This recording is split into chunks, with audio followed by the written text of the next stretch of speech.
the Chicago Tomahawk. I'm Mike. I got my line mate Matt with me, and today we are joined by Dom, one of our long-standing fans, which is we've been wanting to get this guy on for a bit, and we got it worked out. Had some technical difficulties last time we tried to get him on, but we got him on now. How are you doing, Dom? Fellas, it's glad to be here with you. What can I say? The velvet curtain's been pulled back, and you get to see me as the Wizard of Oz. Well, thanks for coming on, man. So the other night, I did not watch the Buffalo Sabres Blackhawks game. I saved it for the next day. And the reason that I did it was because when I watch the Blackhawks sometimes and they lose, I have a very hard time going to bed. I probably just take it too seriously as a fan. But I saw them winning. You know, it was 3-0. I'm like, the boys got it. I'm going to watch this tomorrow because I had a project that I was working on the next day. And I wanted to put the game on. So I checked the next day.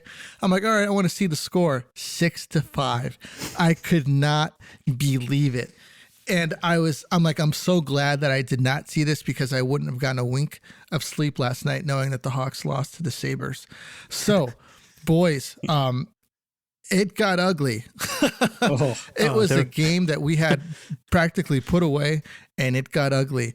The first thing that I want to talk about, I want to bring it up to you first, Matt.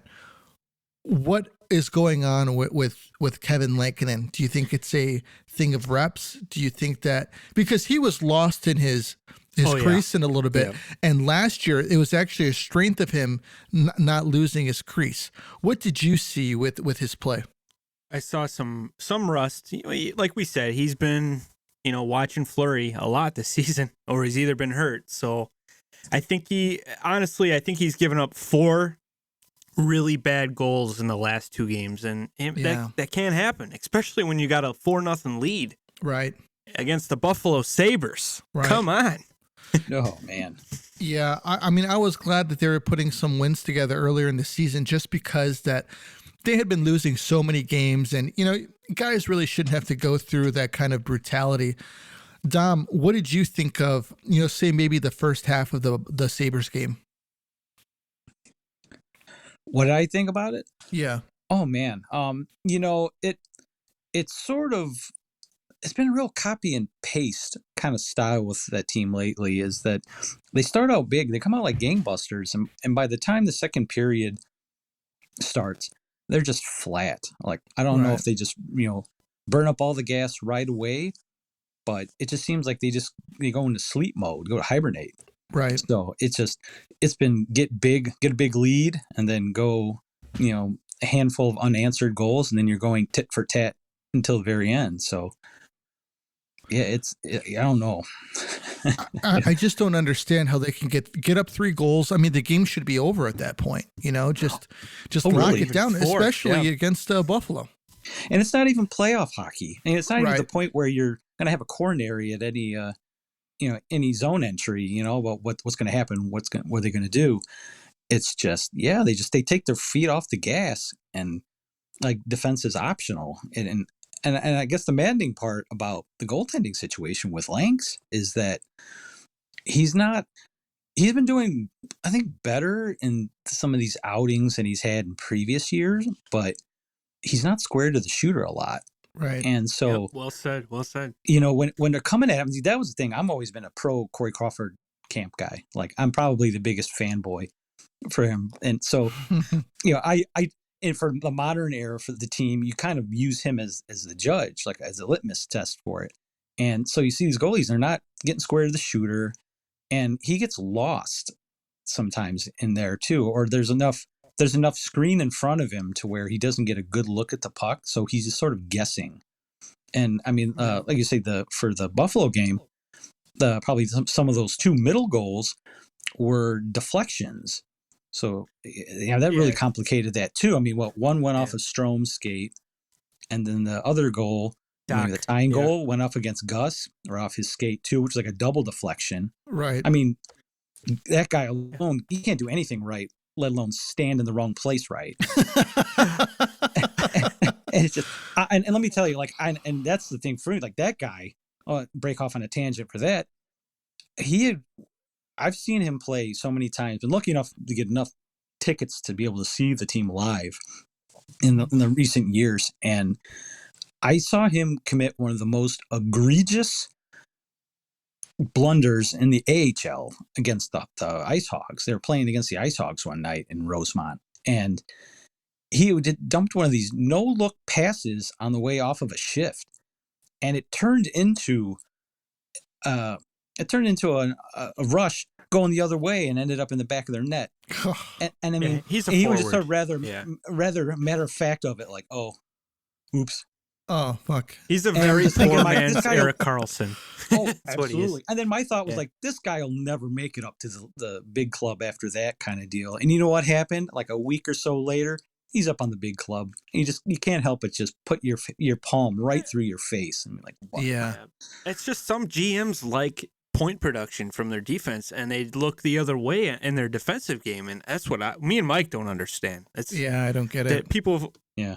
They lost all the interest in the defensive aspect of a defenseman. It seems like, we need guys putting up 50 points here. Well, that doesn't work for our teams. You know, I guess unless you're the Nashville organization, which is probably the only thing that I really like about them is that, you know, they value the defensive aspect of the game for their defensive players. But yeah, 100%.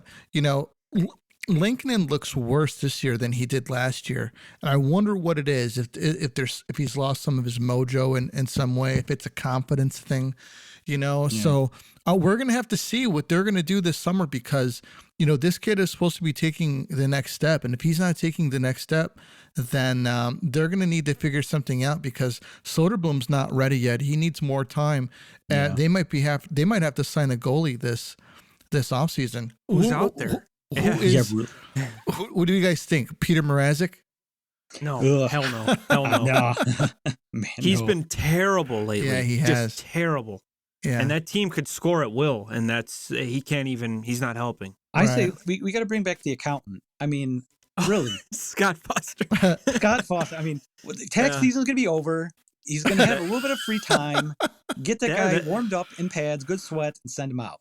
Wasn't it his anniversary? Like yesterday? Yeah. Yeah. What a night for him. Yeah.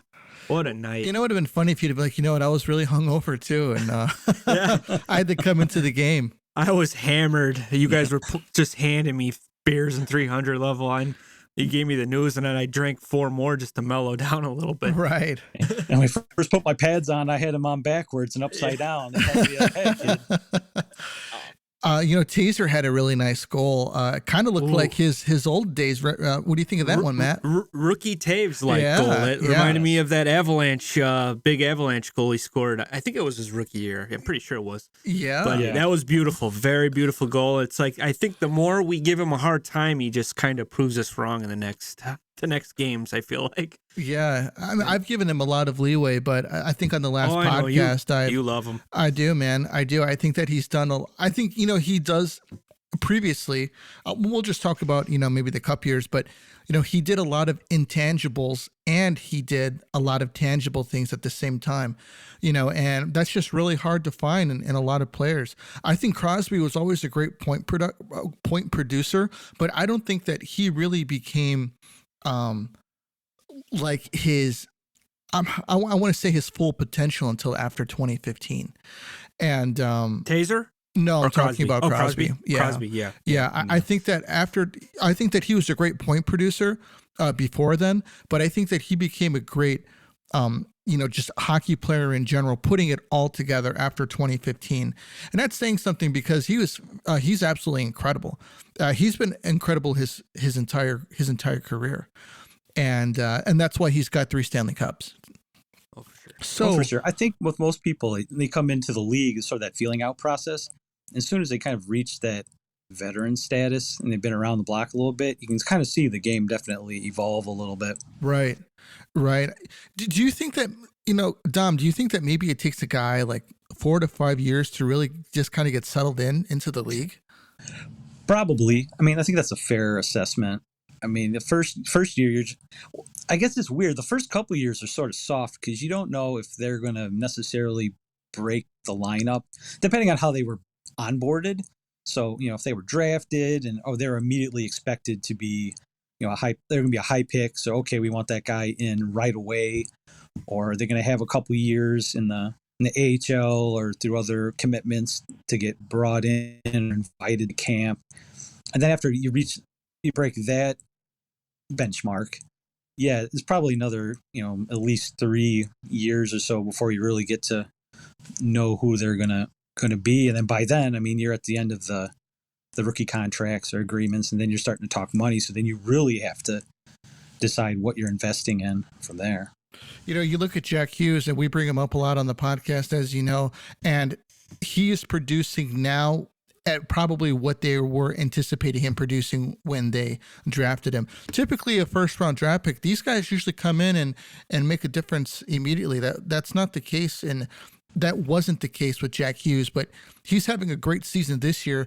And I'm wondering, Dach coming in at 18, 19, that his body needs time to acclimate itself to the rigors of the NHL, and I think that, like, as you mentioned, as me and Matt have talked about as well, is that Dach might not even really be ready for the big game for another 2 years.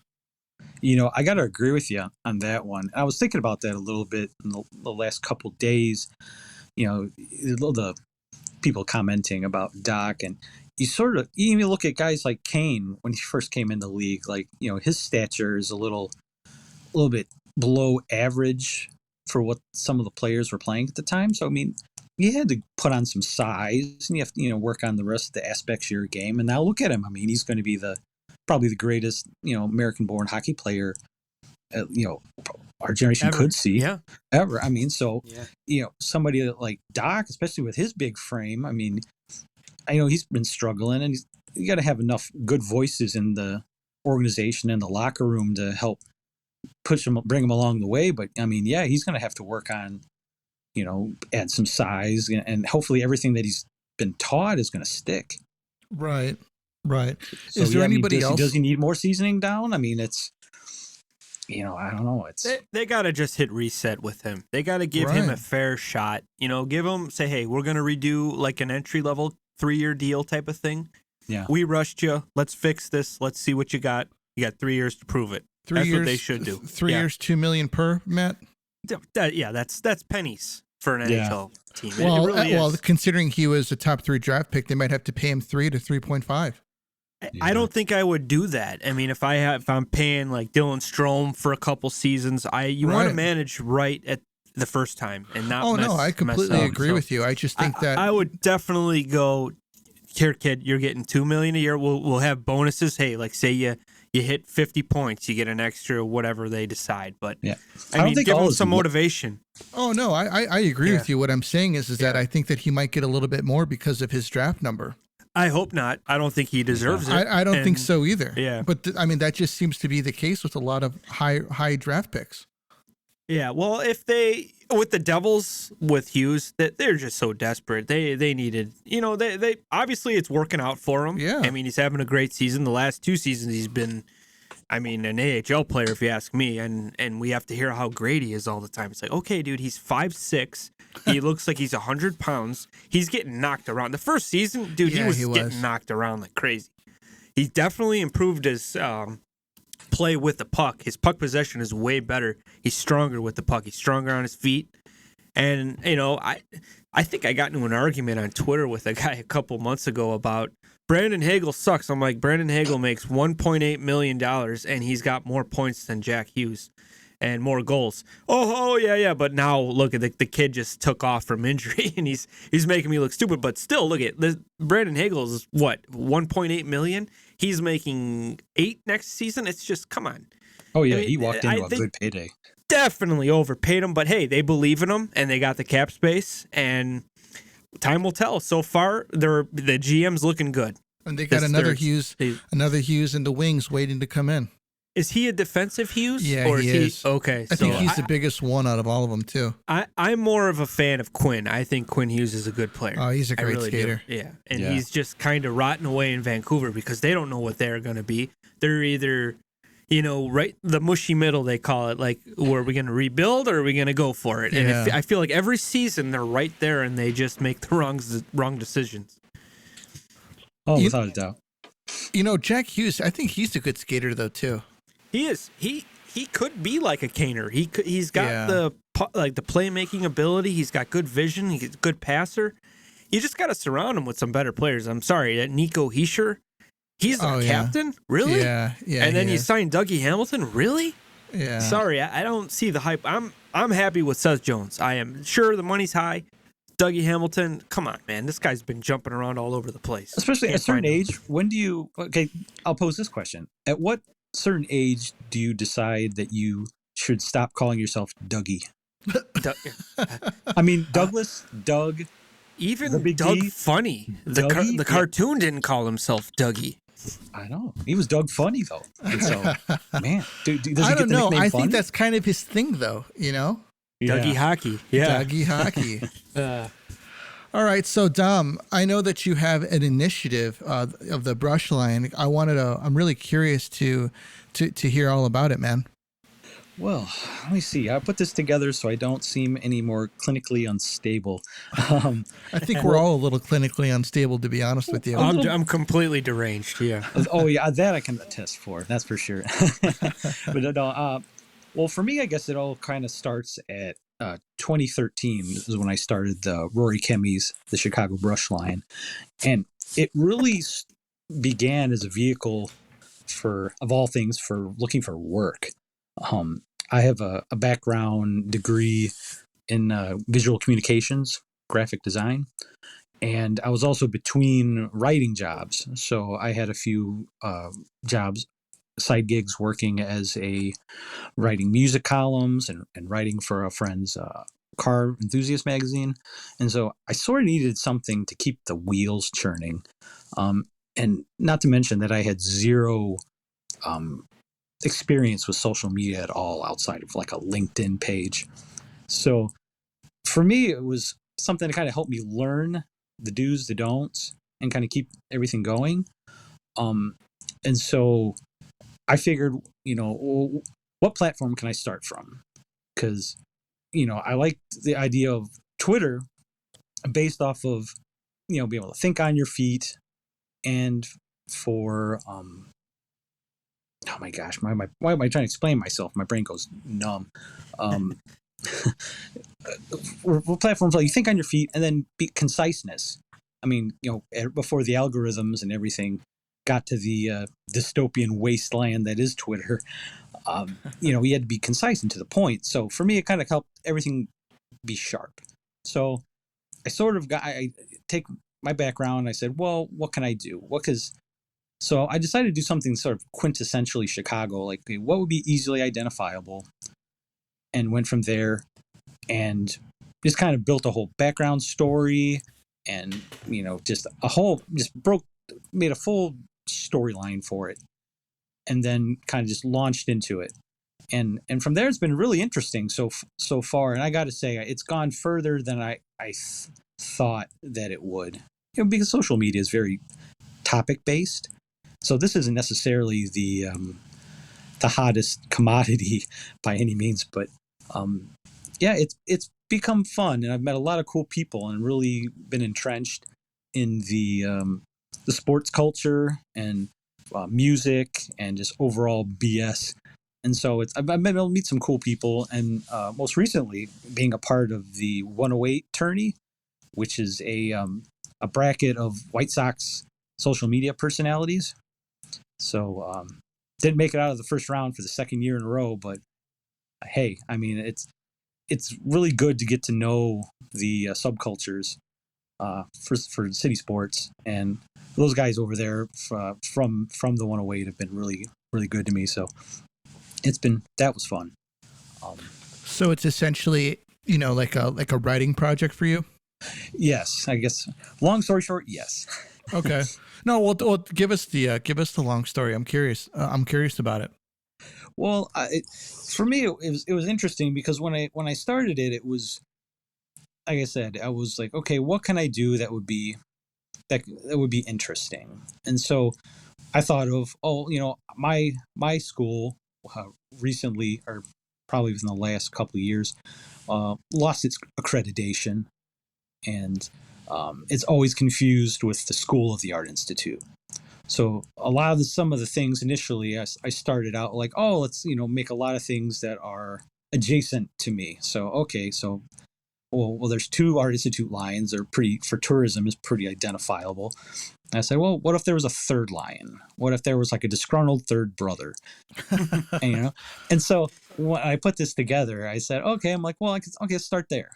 And then you're watching a lot of movies, and so like, okay, so you put a little bit of Holly Weird in there, and you mix in a lot of like Chicago historical things, and then just you build the character, and even the birthday is that I gave it is it's derivative of something close to me. So maybe not my birthday, but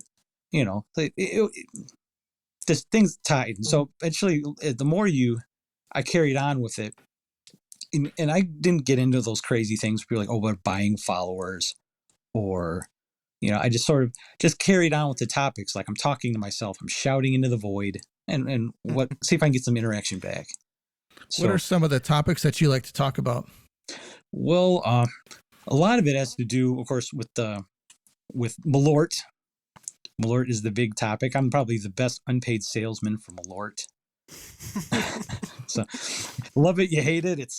It is there. It exists. So, with that, I do share a lot about my music, the things I'm into. Like that's one of those things that really keeps my heart going. So I like sharing a lot of the different music things that I talk to. I'm big. I've been a Hawks fan for the longest time, probably since, can't even call me a bandwagon fan, because I probably became a fan post 92. So right after you take one, and the killer part about that is that 90s. Yes, sir. So it's those are the teams I lived and died for growing up. Yeah, me too. So yep. It was find it interesting that my favorite team, I was raised to be, root for the home teams. So, Bulls, Bears, Sox, Cubs, whatever you name it. And so that was all pain inflicted by, my favorite team, and to get beaten by Mario Lemieux and the Penguins, it was just a full existential crisis. like here's my favorite hockey player of all time. Maybe not the man that got me into hockey. Of course, that's a whole nother animal. You go from a superstar finesse player to just overall the heavyweight champion enforcer in Bob Probert. That's man.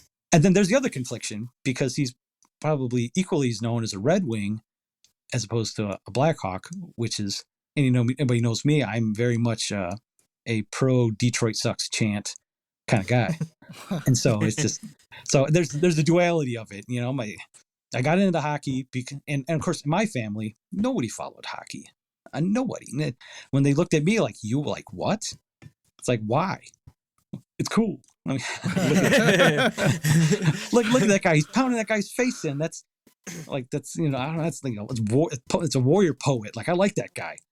Right. And then from there on, it just sort of rolled into and grew and expanded. So those are the guys I grew up idolizing and wanting to be like. And even when I played, it was I wanted to be like those guys. I wanted to emulate that. So for me, like hockey's always been big, and I've tried to incorporate that in the project. And then as the rest of it has just been kind of just rant and ravings and grumblings, and so it turned into like a writing project, which sort of sidestepped into a social experiment, because a lot of the folks that I would interact with and became my regulars, and a lot of them thankfully still think I'm semi-entertaining. I would talk with people and they would say, it's funny. I know you look at the avatar. I know you're a real person, but when I look at the avatar and talk with you, I forget I'm talking to another human being. I think I'm talking to the avatar, which I guess is kind of a compliment that I'm selling it that good, but I'm that deep into a kayfabe. But I guess for now, I said I've been doing this since 13. It becomes sort of you stay around, do it long enough, you eventually start kind of taking the character on, or vice versa. It becomes more you talking than a character. So I probably realized I was that. dying. You know, it's I was funny. dying when you were doing that 108 stuff. You had the lion's head on Kevin Costner's Field of Dreams body, and oh my god, dude, I was just dying. Dude, I'm like, I could put some good Photoshop hell together. This could be comical. The one I think I liked the most was the Donnie Brasco one with Al Pacino and Johnny Depp. Just like any votes, not for me, is a fugazi. It's a fugazi. Fugazi. I had one I did last year. Forget about it. Forget about. Well, and what does it mean? Sometimes forget about it means forget about it. But other times it's like forget about it. Oh man, and then that's just quality. That's just quality right there. You know, it's funny when I relate to people. You know, like say when we were talking to Jason Ross Jr., I'm like, oh yeah, it's Jason, you know.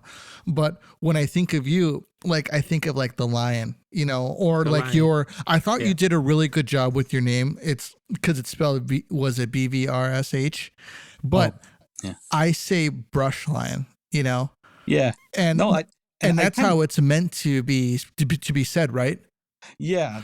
And that's when I subbed out the V for the U, I just thought of the some of those names. If you ever noticed on the awning of the soffit of the Art Institute, they have it's got some of the names of famous artists, maybe not necessarily ones that are there. The font that they use, very like a Roman Times New Roman type font. And so when you look at the Art Institute, they do a similar thing with a substitute, their U's or whatnot for the V. And I'm like, well, I could tie that. I'm like, that's a little thing. Like, okay. But that was sort of the deal is, with having like the advertising marketing background, I kind of really wanted to go immerse it and just have a full out theme to it. And, it's been fun. I said, I'm thankful. I mean, right now I'm over 1,000 followers. Awesome. And which I'm more than blessed. And and that's coming from a topic that's maybe not super popular, maybe not, it won't get you overnight. It's not some Kim Kardashian's butt or some sort of thing that gets like 1,000 followers. It's a lot to talk 100,000 followers in like 10 minutes. But just grassroots up, just being real, but being pretend at the same time. I don't know if that makes sense, but you get people interested. It's been really flattering. So for everyone who doesn't live in Chicago, the Art Institute in Chicago in front has 2 lions on it. And, that's what he's referring to. Sometimes I forget that we have other listeners that are in Australia, that are in England, that are all over the country, because, sometimes I think I'm just talking to, Chicagoland people, but we get messages from people all over the place. No, that is true. And I think with some of the followers, I do have a few international folks, and at least 1 or 2 where I have to use the translate button because they're typing in their own native dialect. Yeah, sure. We got a guy like that too. And I think he's from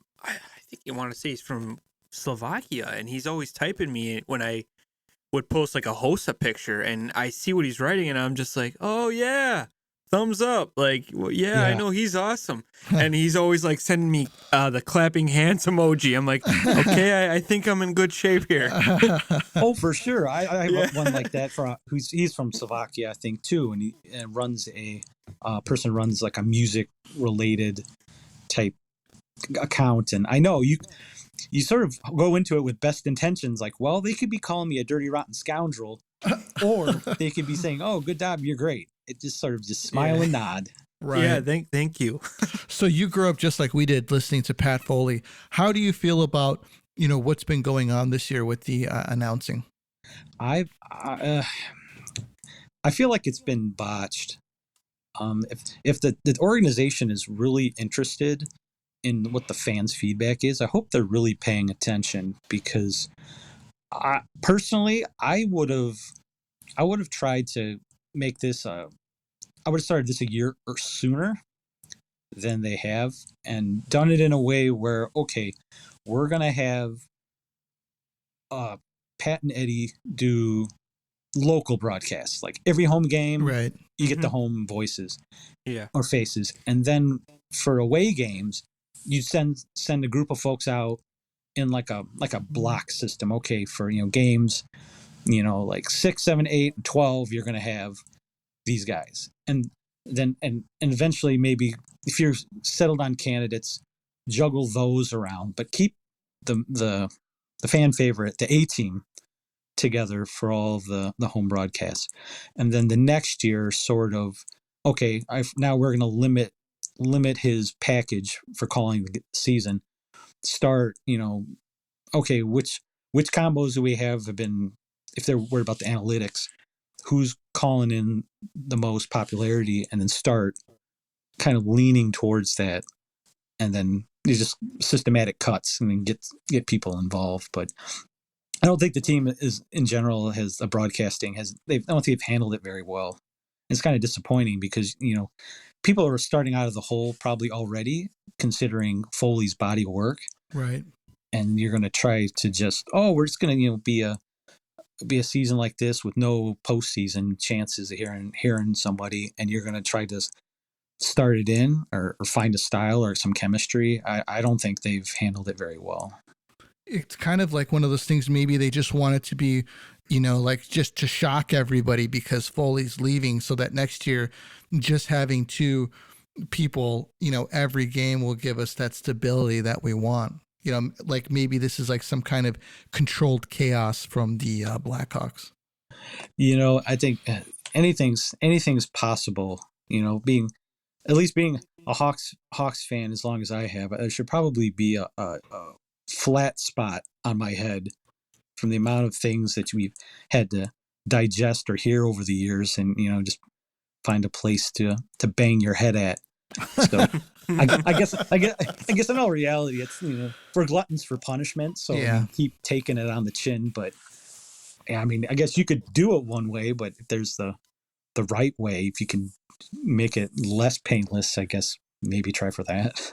I would have called Gary Thorne up. I mean, he's calling bowling games right now. That's crazy. What a waste. Yeah. Is there anything that you want to see out of the Blackhawks, say, come next season? Is there anything that you're really looking to see addressed? Like, say, for instance, in my case, I want to see them address the center position, because we need to work on our possession game with the puck. We can't just have one or two guys on the team that can win faceoffs. We need 4 guys who can consistently win faceoffs. Oh yeah, for me, I think the big bullet points are obviously starting between the pipes. You address your situation there. I know, we've been speaking about Lincoln tonight. I know Delia. I think Delia's poor guy is just a minor league lifer. Right. I feel like Agreed. Yes. I feel like that last couple years, like especially the year right after or within the post Corey Crawford timeline, I feel like they kind of threw all those goalies like Malcolm Subban and all of them. They threw everybody to the wolves, and so I think you're trying to ease these guys in, but when there's no defense in front of them, or playing well in front of them, you're going to break some guys' confidences, and I feel like they kind of sacrificed his growth curve.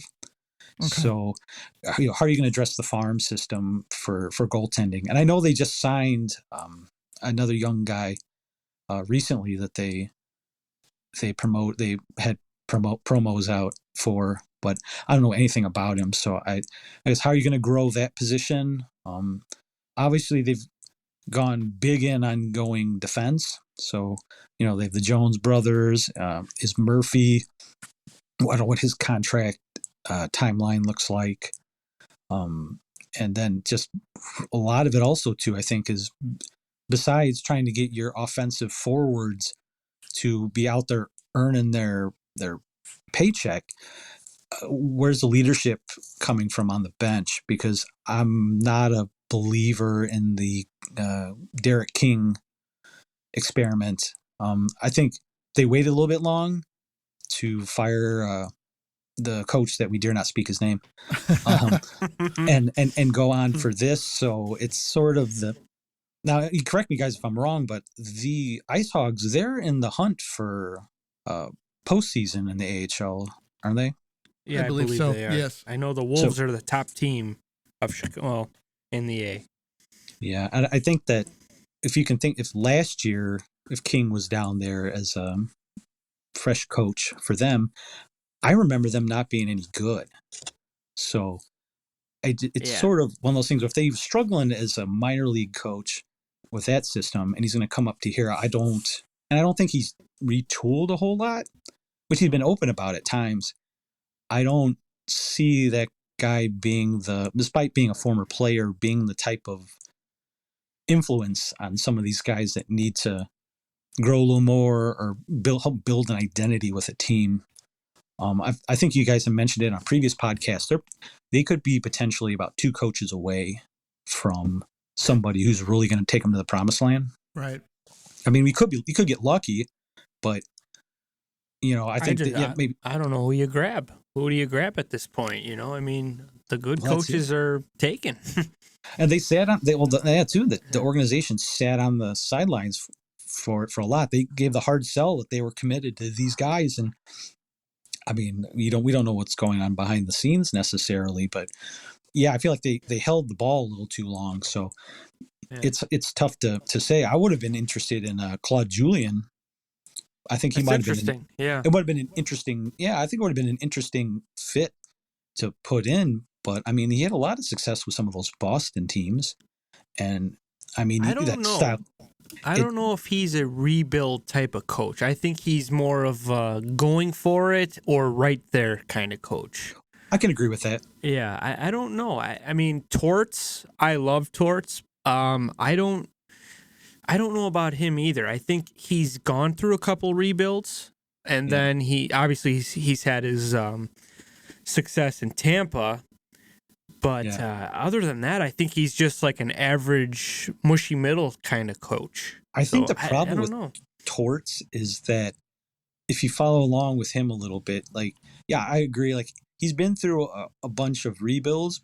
I mean, the media might go crazy for him because he's absolute, just hot mess sometimes in some of those pressers, and any kind of publicity is good publicity, so they like the shock value of him. But if you've listened to some of in his time being away from or exiting the bench, you hear a lot of former players' takes on him that I've heard. I don't think it's been very positive. I feel like he might be one of those guys where he might just, if he's not sort of picking at you, chirping at you to try to motivate you, he's one of those guys that he's just a curmudgeon, and he's going to lose the room because he's ranting and raving that. I don't think a lot of these younger guys, obviously the game has changed on so many The newer fronts. age guys, yes. Yeah, the newer age guys. Sure. I mean, not to say anybody's softer than another generation, but just I don't think they're as receptive to. Oh, no. You could say it. They're softer for sure. Okay. This new generation. I think that just goes along with what's in sports in general. Yeah. Yeah, it's a kinder, gentler machine gun hand. So they they want these younger guys. Yeah, they don't take to the extra riding as the motivation. So they're going to tune them out, and that's you got to. I guess that's the part of the room. Even when I was playing, I guess it's not the people that talk the most or the loudest. It's the people that have the most substance. And so I feel like those reviews didn't give me a great vote of confidence that he would fit in this market at least. He's kind of like a Mike Keenan. I think Keenan was tough, tough on his teams, and it paid off. Obviously, he won. Yeah, he won with the Rangers. I think in '94, but he got close with the Hawks. A couple times, and I remember there's a great video of him. I think he yanked Eddie Belfour. And Belfour was just giving it to him. Do you ever see that video? Yeah. Oh, man. He was just giving it to him. And Keenan walked over, grabbed him by the collar, and you just see, F, that you just shut your mouth type of stuff. And I'm like, wow, can you imagine if that happened today? He would be all over CNN. They'd call for him to apologize. And this guy needs anger management and all that stuff. But that's how it was back then. It is a lot different. I think poor Torts he kind of coached in the wrong era, maybe.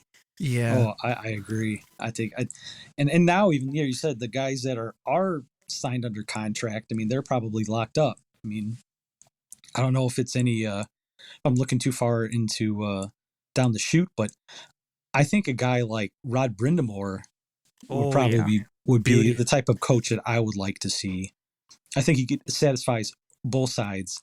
Like you'd want somebody who's played the game, obviously, somebody who's coached on a professional level at some point for a certain, a minimum amount of time, but enough to not be lost. Have already have a style established, and then put somebody in. But again, I mean, for this Blackhawks team that really doesn't have an identity, I fear a few coaches away, but I couldn't imagine what's out there to pick from. I want the next guy. At one point, Rod Brindamore was like, oh, how good of a coach is he going to be? Type of thing. Mm-hmm. I want the next guy that's going to be, the next it coach. That's what I think the Blackhawks are trying to do and trying to find. But obviously that's a trial and error type of thing, because, a coach might need a few years to kind of get his legs underneath him, get used to being behind the bench and managing a hockey team instead of, perhaps being out there on the ice. Yeah, the new thing now is hiring a young GM who's really good with analytics and then hiring a first-time coach. That's like the new trend, I feel like, in the NHL. Yeah. They're kind of getting rid of all these guys that have been shuffling around. I think Mike said that a couple pods yeah, but they must have been listening. Yeah, and they're trying Claude Julien. I can't believe he's not hired by somebody. I know Bruce Boudreau got picked up recently by the Canucks a couple months ago, and there's still some good coaches out there. Alain Vigneault, I am not a fan of him just because of the Vancouver rivalry. He could fuck off, but there's still some pretty big name coaches like Torts we were just talking about. They're not getting hired. They're hiring these new younger guys and they're experimenting.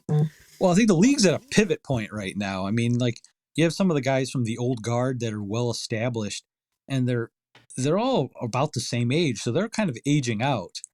And then you have all the new too. Yeah, exactly. Yeah, exactly. So I mean, there's guys that the new guys that they got to get up and get them seasoned, but that comes at a cost. So I guess if you're coming in as a young GM, you really have your work cut out, because which way do you go? Like it's a full gamble, a full roulette on that. But the league is at a real point where all the old guys are getting ready to go play golf or go skiing analysts. Or whatever. Yeah, exactly. And then, other guys just they don't. A lot less stress. Oh, yeah, it's easier. Yeah, you don't get yelled at. managing these kids nowadays too, and their maybe their personalities is probably much different than back when they were coming up. Oh, for sure. You want somebody to be able to be they say that the old adage is that if you couldn't do, you teach, but you really want somebody who's done it, who could walk the walk, talk the talk, and at least is able to read the room well enough to know how to how to reach your players and get them to produce, And I think you just nailed it with Rod Brindamore right there. That's like a guy who's done it and now he's for sure teaching it. Yeah. I think, and for me, like that's what made Quenneville, I think, a good asset for the Hawks through his tenure, because I mean, all those years he was playing with the Whalers, and his hockey background, and then he came in to coach. In fact, my most interesting Q memory was I was also a member of the Standbys Booster Club for the Hawks for a few years there when they had open enrollment for membership, and I was lucky enough to meet some of the staff through those years, and I got to meet Quenneville. And when you see him, you just kind of like see this guy like, you go from being 6 inches tall on the TV to seeing some real life person, and you go to him like, and I think I came up with some wise ass comment about, oh hey coach, nice to see you smiling. And he looks over to me, and this was during the lockout year, so this had to have been 13. Yeah. And I made the comment, I said, good to see you smiling, and he kind of leaned over during the picture and kind of mouthed over. He's like, yeah, but I'd rather be out there kicking their butts. not to use that French at all verbatim, but it it put a extra deep smile on my face to know that like this guy, he's a competitor and he wants it. So you're like, all right, like that's a good, for me, that was like, okay, check of approval. And for me, I was a big Savard fan. Like I watched that guy for years, assistant coach, two guys that probably didn't even, you just sort of felt like they were getting set up. And Trent Yanni, remember him? Yanni, through Yeah. Dirk Graham and everybody else. I mean, we had to suffer through Alpo Sohonen. Yeah. I mean, that's dog food. Dirk Graham benched Chelios one Yes. game, and I'm just like, are you kidding me right now, dude? Like, what are you doing? I would have loved to be a fly on the wall in that room. Yeah, no kidding. How do you bench our captain? Really, man? Come on, what are you doing? Like, what the I know fuck, you Grammy? got a sexy stash, but come on, man, you can't be doing that. Yeah. That's it. I was just like, I would love to have been a fly on the wall for that. But, so, I mean, you watch that guy and then he comes in and I don't know if I still have it or not, but I put the commit to the Indian quote on a T-shirt. I have that shirt. Oh, Yeah. it's just perfect. I mean, it's probably right next to the Corey Crawford speech, first rally speech T-shirt that I have too. Like that, just timeless. But that guy was so committed to it, and like you loved it. So like I want to run through a wall for that guy. And so like to have me kind of converted to a Q believer, then I was like, okay. Like in that circa time frame, I was like, okay, it's gonna be okay. He was calling out Havlat and I believe Robert Lang. Remember him? Oh yeah. That was our big trade. We got our first line center to play with Havlat, and those guys were just dogging it. And I just remember hearing Savard's speech, and we need to commit to the Indian. And I'm sure he was like, shit. Like, I'm gonna just keep going with it. He just kept going and going, and I ended up meeting him a week later after that in Tinley Park. I remember they had a Kmart, and my father-in-law, he goes, so what happened after that presser? He goes, yeah, let's move on from that. Hey, what do you want me to sign? What do you want me to make it out to? He was just like, don't ask me this again. But you know what? Sure. The guy got fired. And he was still a Blackhawk, man. He didn't hold any grudges, and he's one of the greats, man. Oh, he's a class act. I've met him a few times as well, and he's definitely a class act guy. In fact, another February birthday, so I'll gladly share my day of origin with him anytime. But yeah, he and at least with him, he got let go on a win. Like he didn't have to drag the team through a giant losing streak before they decided to give him the X. Like he actually went out on a win. Yeah, I think 4 games into the season they let him go, and I honestly think that was not Dale Talon. That was more of John McDonough, who wanted to get the best coach available. And you know what? It worked out 3 cups, but Savvy was a legend, and I'm glad that they still took care of him after. 2 things. One, definitely. I think it was nice for Savard and having Taves and Kane and some of those young guys being able to come in with him. I think it was only beneficial. And second of all, Martin Havlat is a Blackhawk, and he's electric. Oh, yeah. You remember that advertising campaign? I think about that every time. Hobby Boone is a Blackhawk, and he's focused. I remember those. Yeah. When he's not driving his Ferrari through the desert doing 90 miles an hour with, a bottle of vodka and the while cup hammered. Yeah. So, oh man, I remember driving by those billboards on 294, just thinking, oh wow. Yeah, no one's watching. No, those are some of the days. Although I'll give props to Martin Havlat. He was definitely, you got to give that guy. He was a voice for the fan, because remember that sticky situation when he left. He was spitting hot fire at the team, and it was nothing but truths, and it made him look real bad. It was just confirming everything that we thought we knew as fans. Like he was just giving us life with that. Well, so I don't blame the guy. I mean, he had an MVP like season in 2009. He was really good. Him and Bolin and Andrew Ladd had some really good chemistry that playoff. Actually, that whole season they were good. And you know what? He wanted money, and they decided to go with Hossa. And I never really talked to Mike about Havlat. How'd you feel about Havlat, Mike? I was glad when he was gone. Really? Yeah. Sick of the injuries? Yeah, I mean, every time I turned around, the guy was hurt, and it's Yeah, like, are but we looking to play, or was- are we looking to pay, Yeah. somebody just because I they can't had a few believe, good yeah. seasons? True. He wanted all that money. I mean, come Yeah. on, man. You played 50 games. Like, Yeah. you're very good, but I mean, we got Hossa instead of him, and Right. 3 cups later, Havlat, I think, played a couple more seasons, and that was Yeah. pretty much it for And him. nobody heard from him again.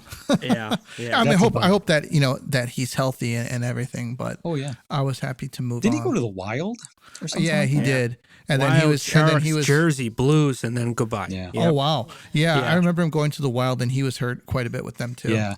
So I mean, we really won on that one, I guess. Like you said, we traded Havlat and his mullet, his glorious flow for the demigod. I'll take that trade. Oh, yeah. Well, hey man, can you do us a favor and let our listeners know where they could find you on Twitter and social media? Oh, absolutely. You can look me up at shy CHI_brush lion, one word, on the Twitter, and that is where I reside. That is where the Malort Soak Penny tweets anything and everything, because I'm shameless. Well, hey man, I'd like to thank you for being a listener and supporting us as we've been on for going on. We're at 15 months now, and if it's people like you that help us gain traction, and it's great to have fans that listen to us and have been around for quite a bit. So I want to thank you for supporting us for all this time, man. Mike, Maddie, you guys are a bunch of brother. beauties. You guys are Thank you. beauties, Appreciate man. it. I appreciate you guys too, and all the stuff you've done for me through the 108 tournament. And it's just really nice to know there's other folks that have similar hockey IQ as I do, and so it's nice to be able to listen and be like, this is a great representation of how I look at the game too. So thanks for doing the hard work you guys put in and doing what you do. And man, I'll be around. Thanks, man. I really appreciate that. But that's all that we got for you guys tonight. Do us a favor, give Dom a follow. If you haven't given us a follow, give us a follow, and we'll see you on the next one. This is the Tomahawk, and we're out of here.